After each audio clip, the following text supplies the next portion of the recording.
how did I get to WWF or E now?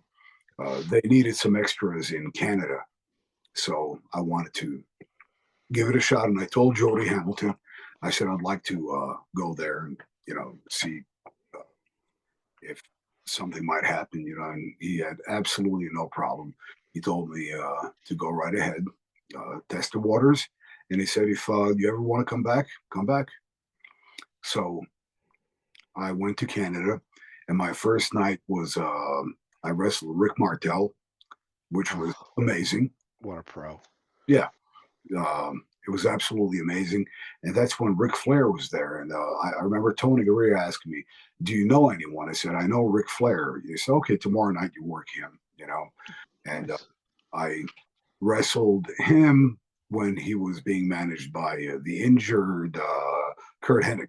Okay. And then let's see.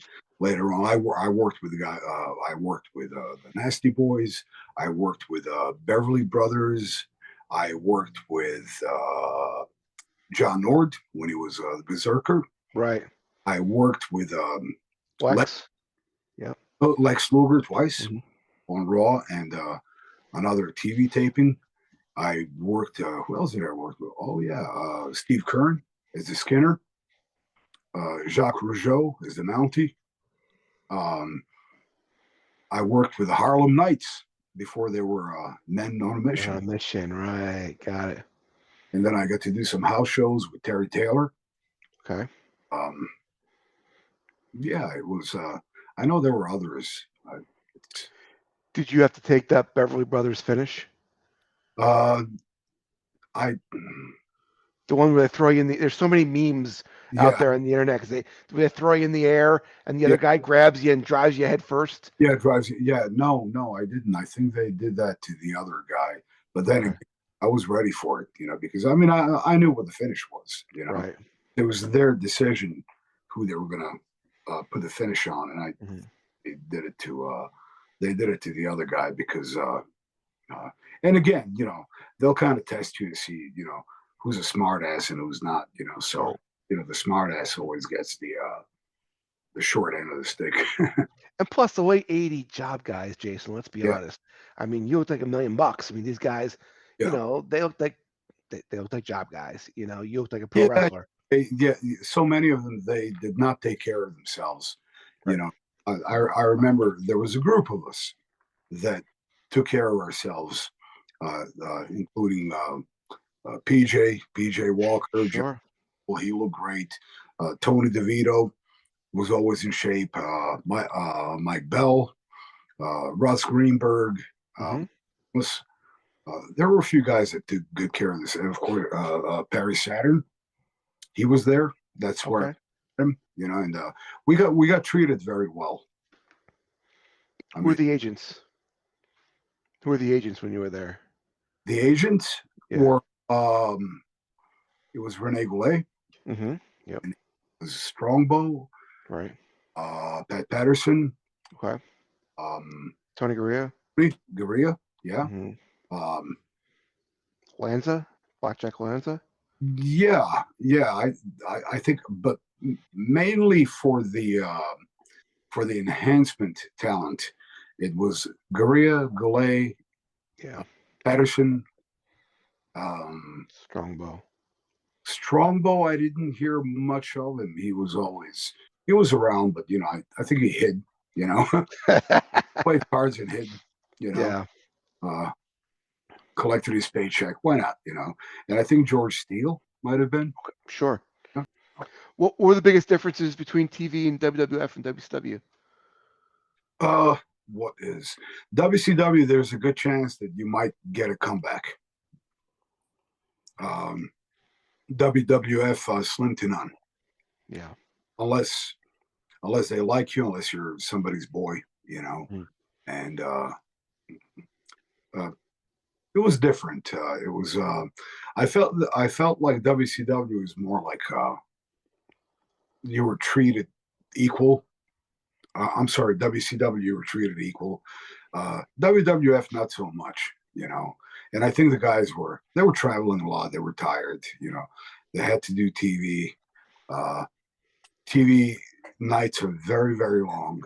And then in the end, of course, you have that dark match that's like 30 minutes long.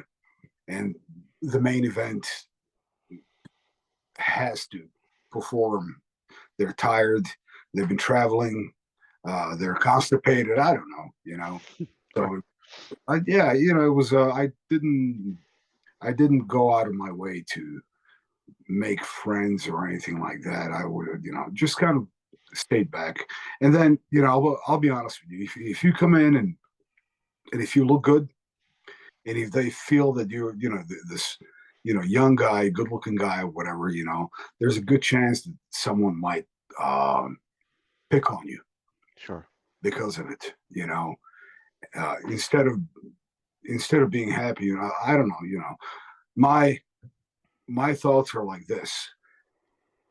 I would much rather say, hey, can I work with that dude over there?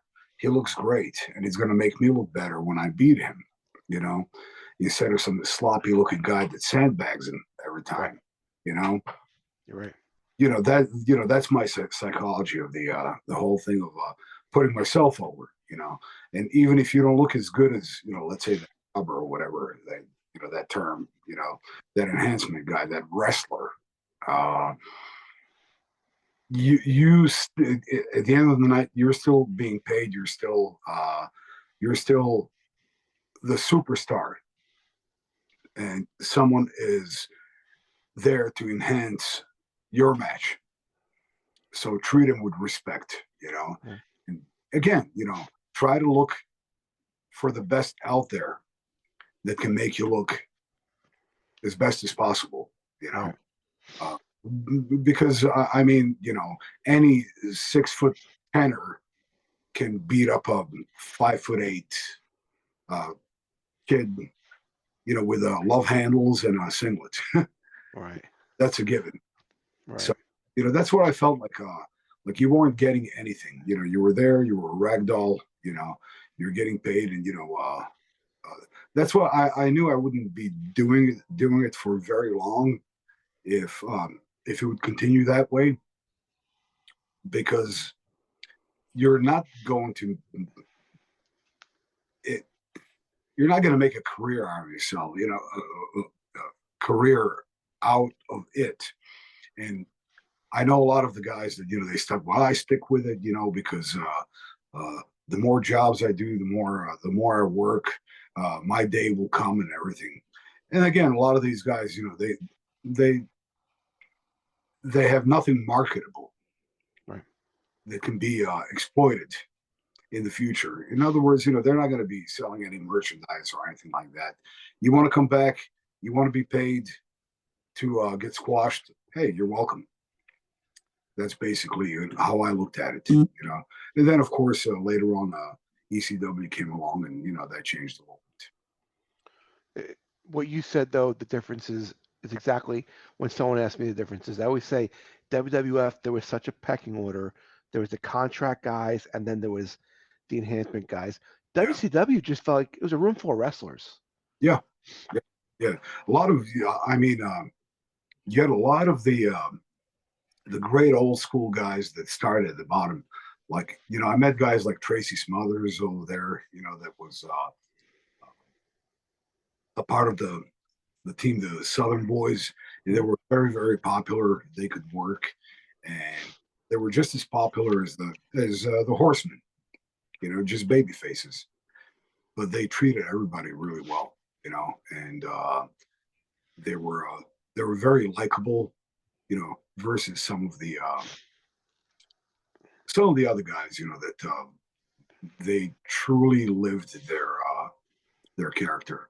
Right. Right. Any interactions with Vince McMahon? Hello, goodbye, Right. thank you. Yeah, yeah.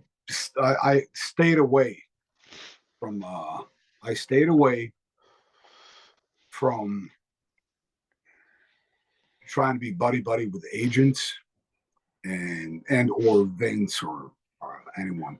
Uh, as far as I think the most likable agents were Tony Gurria and Rene Goulet. Slaughter was always great. But as far as the other ones, like Pat and Strongbow and them, I didn't want to really engage too much into it. And also because behind the scenes, you don't want to look like you're trying to take advantage of someone Sure. because of their uh, personal life.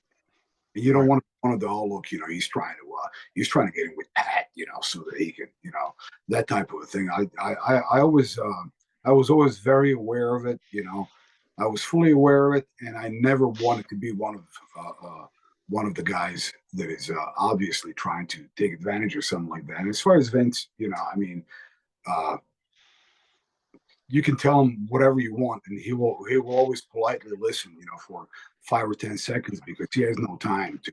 Oh, I have this great gimmick. I go, oh, thank you, Pally. Well, looking forward to it. Okay, see you later. That Mhm. I've seen guys, trying to brown nose and Sure. all that, and got them nowhere. If they want you, they'll call you, and if not, just go out there, look for your name on the chalkboard, go go do the work, get Right. paid.